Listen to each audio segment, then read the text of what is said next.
What's going on, everybody? This is Mr. Diamond, and we're going to be doing our example problems for, get my pen over here, for our projections and conformations section. You are going to want your molecule kit for this. I've got mine here. I'm going to be building them kind of as we go, so you'll have a little bit of time to build them, but as always, I do recommend you try these on your own if you didn't already, and then come back and you can kind of check and see how you did at the end of it. So our first question is draw the anti-Newman projection of the bond between the C4 and the C5 bond of hexane. So first thing I'm going to do is I've got 1, 2, 3, 4, 5. I'll put one more on here. It'll go in there. Like I've mixed up two different types of molecule kits, so their pieces aren't working super great. Okay, we've got our 6-carbon chain, and then we want to know the anti-Newman projection, and I've got a couple of hydrogens here. I'm not going to add all of them because that would just be a waste, so I've just got a couple of them. We've got between the 1, 2, 3, 4, and 5 molecule of hexane. So I'm going to add my hydrogens only to those, not to all of the other pieces.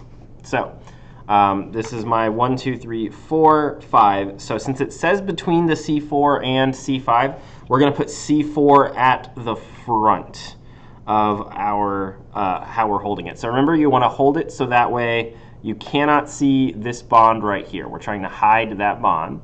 And then we want it to be the anti-configuration. So anti means that since we can twist this all the way around, we want it to be in a specific position, and we want our biggest pieces as far away from each other as possible. And the section, or the way we do that, is by having it like this. We've got my big carbon chain piece kind of right here, down at the bottom, and then I've got this one on the back piece going up to the top. Now, to draw this, what we're going to do is we're going to start with a circle and a dot. And then the dot represents the front. So at the front here, I'm seeing a hydrogen, and then I'm going to see this long chain, but I'm going to get back to that in a second. I'm going to do the back parts because it's a little bit easier. So in the back here, and notice that I don't draw the line connecting it. It's not connecting to this middle dot. It's connecting to the outer circle. I see a hydrogen here. I see a hydrogen here. And then I see my actual chain continue up here. So on this side of the chain, I've got a carbon, and there is 1, 2, 3 empty spots where I didn't add hydrogens. So that's a CH3 right there.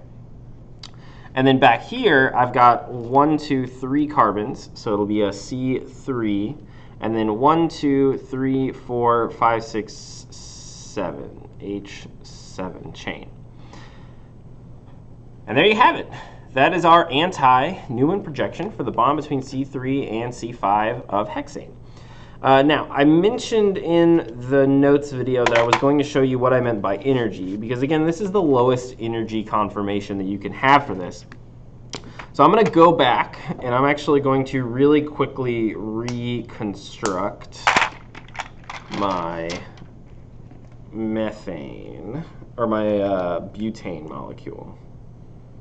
So let's reattach our hydrogens to all of this thing. Get all those hydrogens all over the place. There we go. Okay, so now I have my methyl ethyl propyl butyl. It's a butane molecule. So what we're going to do is we're going to be looking down the C2, C3 carbon chain, carbon bond. So this one right here, that's the bond we're going to be looking down.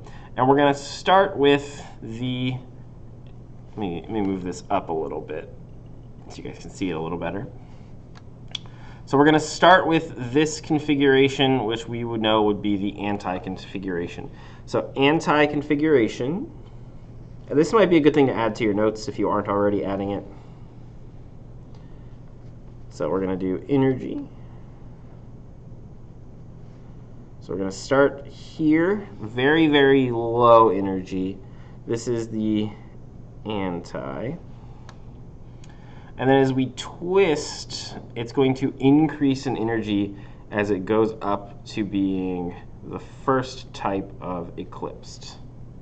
So we'll call this a eclipsed 1. And that's because the hydrogen and this carbon chain overlapped. We're going to move it here. It's going to be a gauche configuration, which is more stable but not as stable. So this is gauche. Then as we rotate here, it's going to go into the worst eclipse configuration. So we're going to get our eclipsed 2. And then as it rotates the other direction, it's actually going to go through the exact same process. So now over here, it's back to gauche. As we rotate it here, it's going to be eclipsed again. But it's going to be the first type of eclipsed.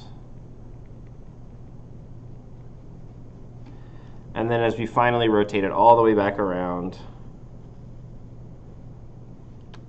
we have anti-configuration yet again. So I'm going to zoom in back to the paper a little bit more. And then remember, while we're drawing this, I'm going to draw really quick a version of each of these so we know what they look like. So anti looked like this.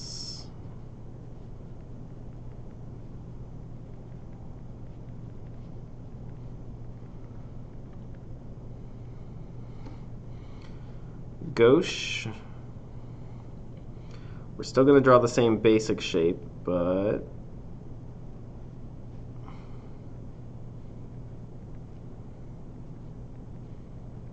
now we're going to go CH3, CH3, HH, HH.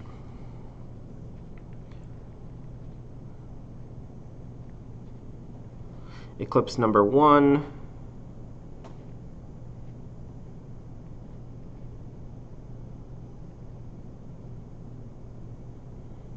We've got our CH3H. That'll be H, that'll be H. CH3 and H. So notice that the hydrogens and the carbons chains are overlapping, but not the carbon and the carbons chains are overlapping. That's going to be our last one, eclipsed 2.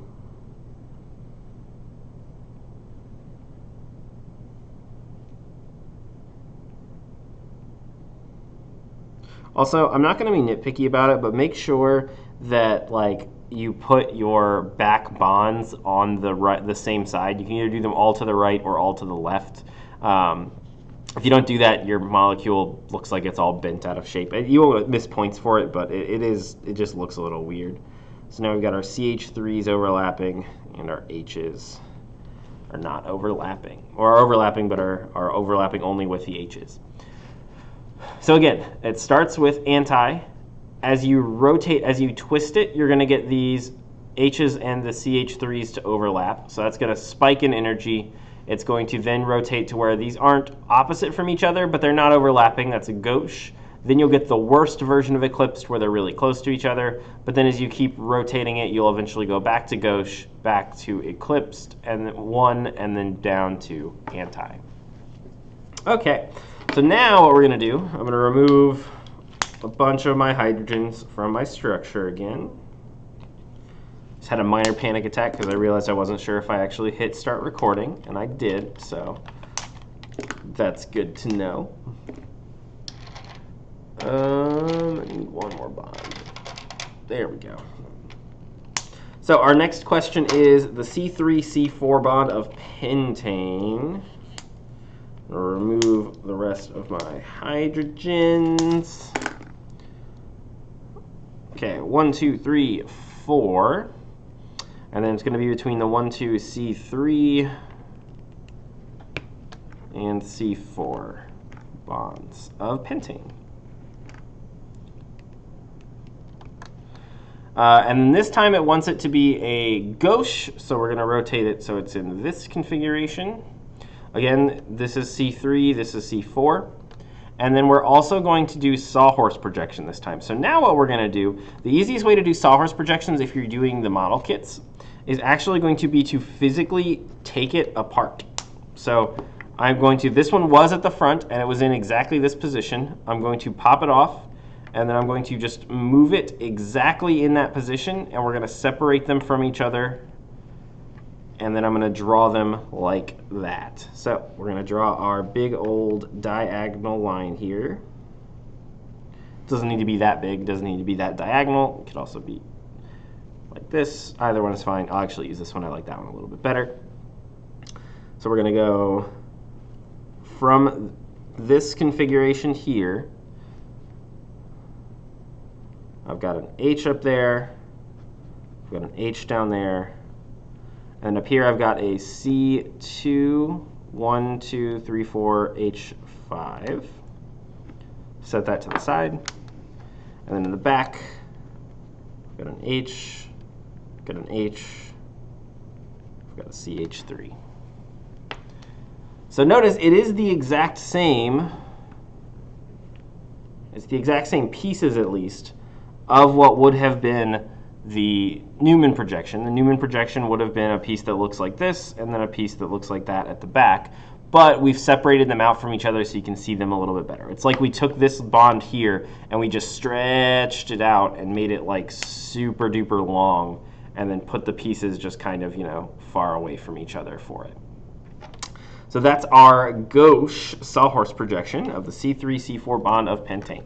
You can definitely tell at this point, if you hadn't already figured out why you need the molecule kits, this is where the molecule kits will go. And this is just the first piece of the chapter, but there's going to be even more things you're going to want the molecule kits for.